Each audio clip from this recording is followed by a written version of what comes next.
Who drew the red line on my plans? Obviously somebody on the side, somebody wanted a way back. The taking of my pencil seemed more the act of a child or someone desperately in need of a way to communicate. Was there not another opening? After all, how did the person who drew the red line get over here? But all this was mad. Mad! What I needed was somebody like Mike Raglan who was familiar with the literature on this sort of thing. Monday. Much has happened. I awakened to the other morning to find my drawing pencil returned with the point worn down to where it could no longer be used. For a moment or two I was puzzled. Then it hit me. Suppose whoever took the pencil did not know how to sharpen one. On a hunch, I sharpened the pencil and then stood erect on the dime-store sharpener and left it, along with a couple of extra pencils. In the morning they were gone, and so was an old sweater, a cardigan. It had been hung over a camp chair nearby. For a moment I was irritated. Old as it was, I liked that cardigan. It was cashmere and warm. This morning, to my surprise, I found my old sweater returned. And beside it, folded neatly, was another sweater. This was entirely new. A dark brown across the shoulders, bleeding to a lighter, then still another lighter shade.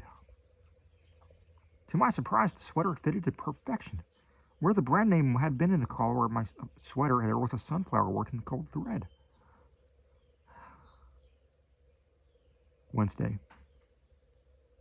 Clean last of the earth with the kiva. Now I must have to study the paintings.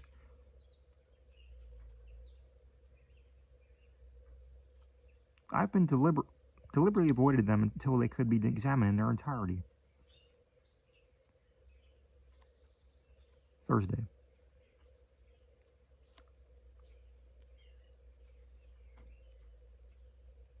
Awakened to find a sunflower on my desk.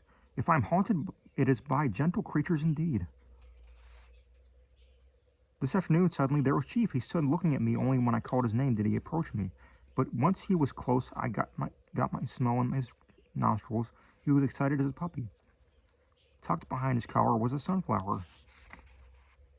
To say I was startled would understate the case, for Chief was a one-man dog to such a degree that nobody could touch him but me.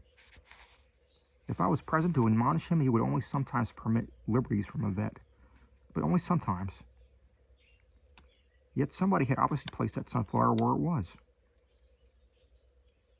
Nonetheless, I am uneasy. I am half inclined to give up my project and return to the normal and everyday, for more than a week have I enjoyed a decent night's sleep. All morning I struggled to recall what I had heard about other dimensions, parallel worlds and their possibilities. I could remember nothing definite and began to realize how such specialization as mine could be sadly limiting. Mike Raglan put down the daybook and went out again to the window. Eric Hocart was not a man who given to wild flights of imagination. He was an acknowledged authority in several aspects of electronics, as well as having considerable business acumen. His foresight and his patents had earned him a considerable fortune, all based upon simple logic. He was not the sort of man to overlook much of anything, and not likely to be tricked. The nearest town was, Mike believed, not closer than 80 or 90 miles, and nobody lived in its vicinity. South of the river there were a couple of trading posts, and some scattered Navajos, but there were people minded of their own affairs.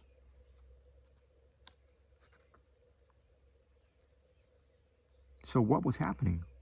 Hocart evidently had begun to believe in the existence of a parallel world of some sort, and whatever was going on was important enough to send someone to send a goon after Hocart's daybook. Where was Erik? Who was the girl who delivered the book? And who was the man who came to retrieve it? What of the kiva? I better get out of there, Mike Raglan said, speaking aloud.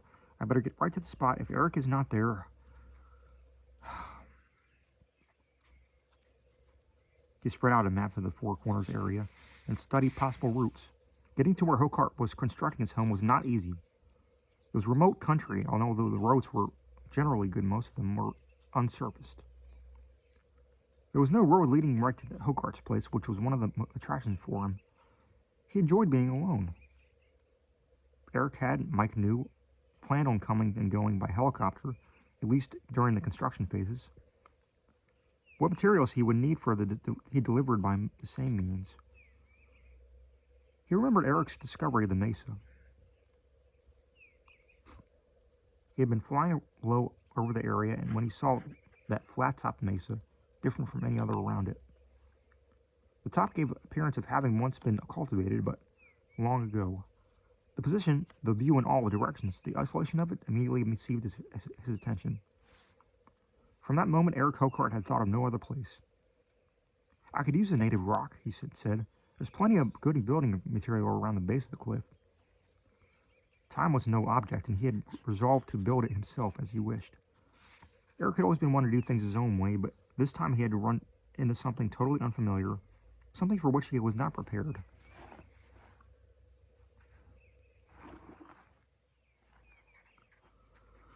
Uneasily, Mike ran over the events in his mind. Erik had no friends who were inclined to practical jokes, nor was there any place close to anywhere anybody could stay unless willing to camp out under rigorous conditions. Slowly thinking all the while, Mike began putting his gear together. To what he had already assembled, he added binoculars, yet he found himself curiously reluctant to leave Tamarin, knowing that once he returned to the area of Hocart's house, he was committed. For nearly 20 years he had been investigating mysteries, exposing frauds, venturing into little-known areas of thought, yet this time he felt he was walking on the brink of something to be feared.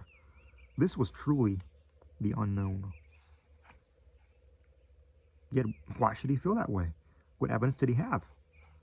Sitting down, he wrote down a careful outline of what he had transpired and what he was about to do. If anything bad happened to him, there must be a record, some evidence he could leave behind. He had a feeling he was going off the deep end.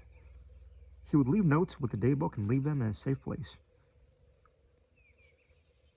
He took up the daybook again.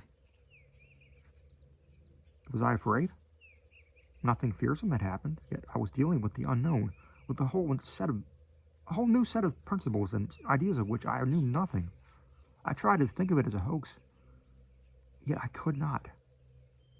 I remembered Mike saying that when dealing with what people call the supernatural, some background in leisure domain was essential. A scientist searches for truths and is not skilled in trickery or deception. But many things that might seem miraculous can be duplicated by any working magician, as the marvelous is his professional occupation. Those who wish to find miracles are easily imposed upon, for they come with a mind prepared for belief. Saturday.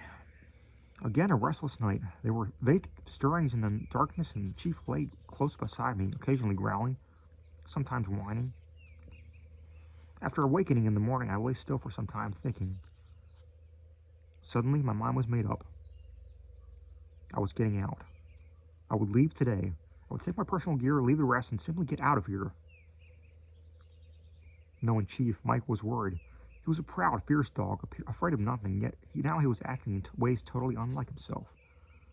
Ordinarily, Chief would have charged anything that came near, be it man, bear, wolf, or whatever. If he was not doing so, there was something of which he was afraid. Something that disturbed the dog's deepest instincts. Suppose Erik was right and he had discovered a way to another dimension. Obviously, the dog had passed through and returned unharmed in any physical way, so a man might do the same thing.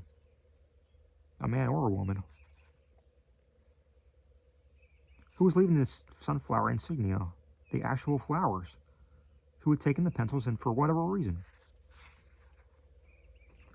Tomorrow, Mike decided he would go tomorrow. He set out bright and early, leaving the daybook and his notes in a secure place. Best of all, he thought, he could mail it to an old friend informally with the FBI to be acted upon in the case of Mike's disappearance. He loaded his four-wheel drive car with a sleeping bag, some trail rations, while extra water and the extra ammunition he brought along. Then he sat down and stared out the window, seeing nothing, not even the snow on the magnificent cliffs that blurred the highway. He saw only what lay ahead. The truth of the matter was, he realized he did not want to go. Was he losing the zest for adventure? His curiosity about the unknown? Or was he afraid of finding something that would upset his easy world? From childhood, we learn to adjust ourselves to three dimensions. It is a world we understand in which we are at home. New ideas keep invading our complacency. And slowly, steadily, our world has broadened and grown more complex. Once, a man had only to adjust to a small village or town and the people around him and the street on which he lived. He had to adjust to the power of the king, the lord of the manor, whoever it was that controlled his world. Within these limits, he was comfortable. Soldiers and sailors returned with stories of the far places,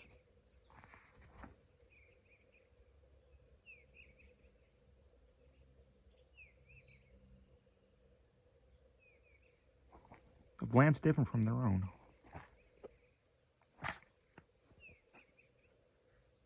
And slowly the world grew wider.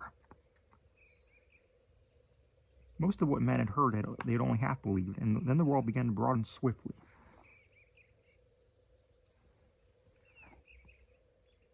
From slow-moving sailing craft to transatlantic steamers and then to flying, men crossed new boundaries.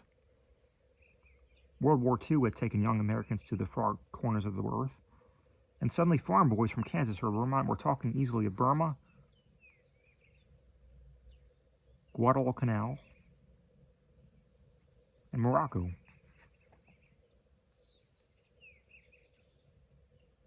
They were at home in places their fathers could not have found on a world map, and with the end of the war, suddenly planes were flying everywhere. People who a few years before might have spent a rare winter in Florida now doing business in Saudi Arabia, Yemen, and Oman. Children were growing up who would use computers as easily as their fathers had used a fountain pen. Drastic changes were taking place in the speed of invention and discovery had increased manifold.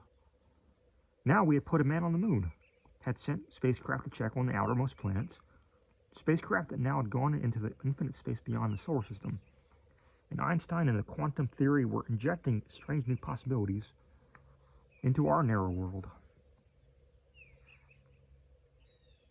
The man who sat before a television set with a can of beer to watch a football game rarely realized that the world was exploding around him. The convenient horizons were disappearing.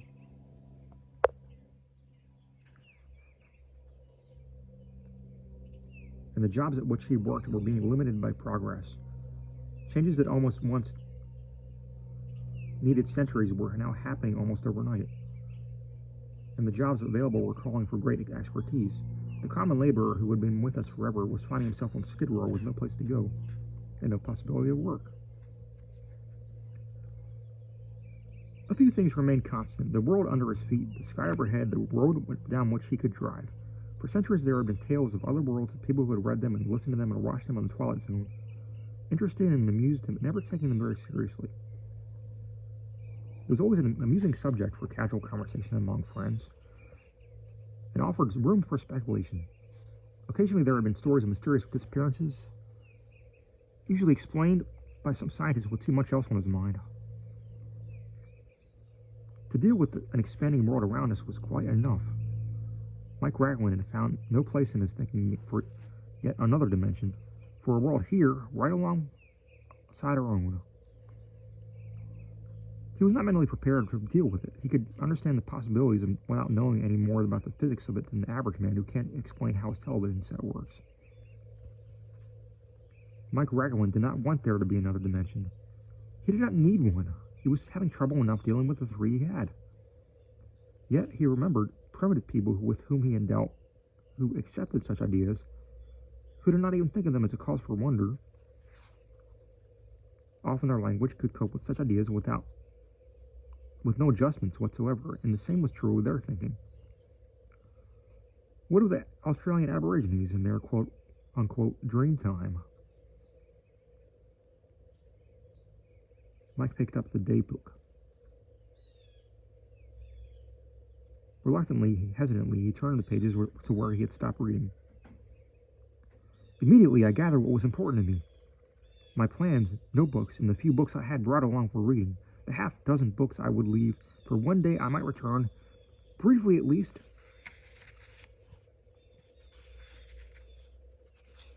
It is not easy to see a dream die, and this home upon the Mesa was a dream I had had since boyhood. Suddenly reluctant to go, I glanced around. And there she stood.